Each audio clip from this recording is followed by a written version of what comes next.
Everybody knows the news regarding the book Woke and its removal from the Martin School Library. Before I open it up to other counselors, I just want to remind everybody present and everybody here tonight, this is not something that the town council handles. This is a matter for the school department and the school committee. And I would just like to start by saying, with all due respect to all those involved, banning books is against everything that we stand for. If you don't like speech, the answer is always more speech. It is never less speech. For all those that get up in arms when school systems, not ours, school systems talk about banning books such as Huck Finn, Tom Sawyer, To Kill a Mockingbird, they better be equally up in arms about this as well. I do not believe in banning books or art of any form whatsoever. The idea that we're going to take that away from anyone, it's just disgusting to me. It's indefensible, and we can't support it, and we don't support it.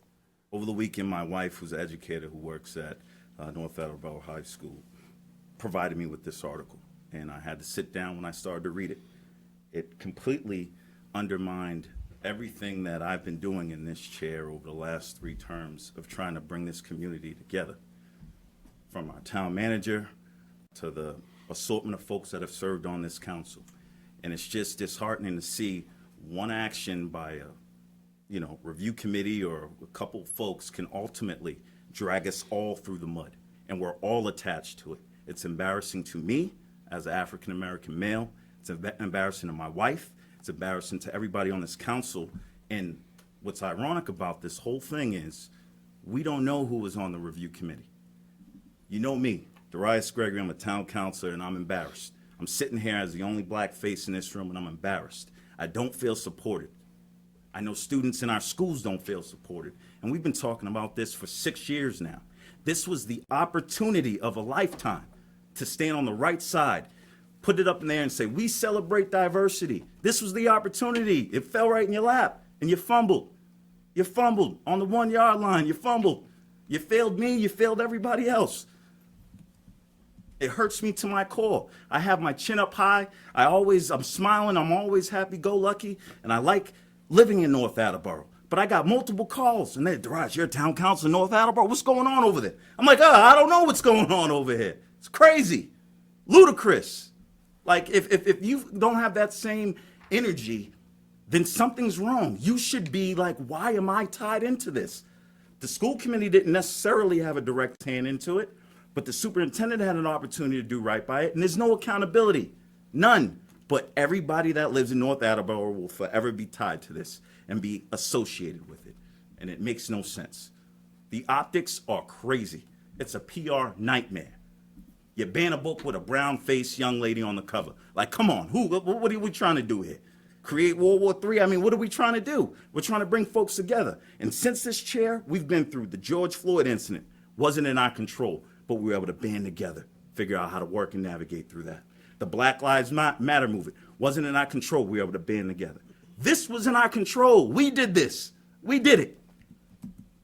So I say all that to say, I can no longer occupy this seat until real change is happening. Because with me here, it doesn't matter anyway. So I'm telling you, I'm not going to sit in this chair anymore until we get real change. And I can provide a whole list of solutions to make it right.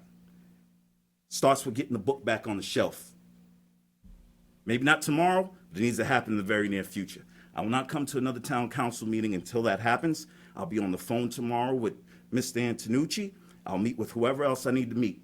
But my work here is meaningless, and it's apparent. So enjoy the rest of the evening. Thank you for your time. I'm out. Yep. Thank you, Councilor Gregory.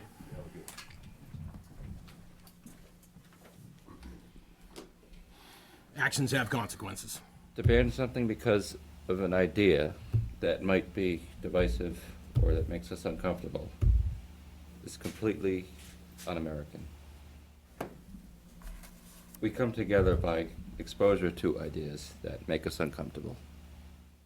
or that we might not understand.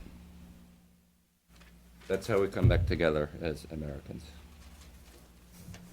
This crap cannot keep going on. In full transparency, I've read the poems collected within the book. The poems have themes of living with a disability, being black, equality, and being kind to others, to give a few examples. After reading the policy that stipulates the process involved in removing a book, it perplexes me what of the enumerated rationales it states in the policy that a group of people could have used to remove a book from a library.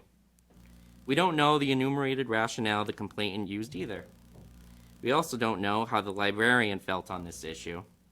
Was the PTO, the school committee, students, people of color, anyone consulted?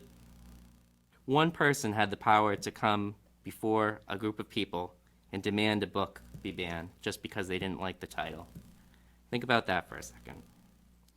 According to the policy, the superintendent would have had to concur with this group that the book be taken off the shelves. Today, as the state rep, North Attleboro alumnus, resident, queer person, and human living in 2024, I stand with every student at Martin School in the district who wishes to do a simple thing.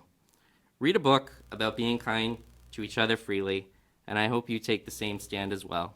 Thank you.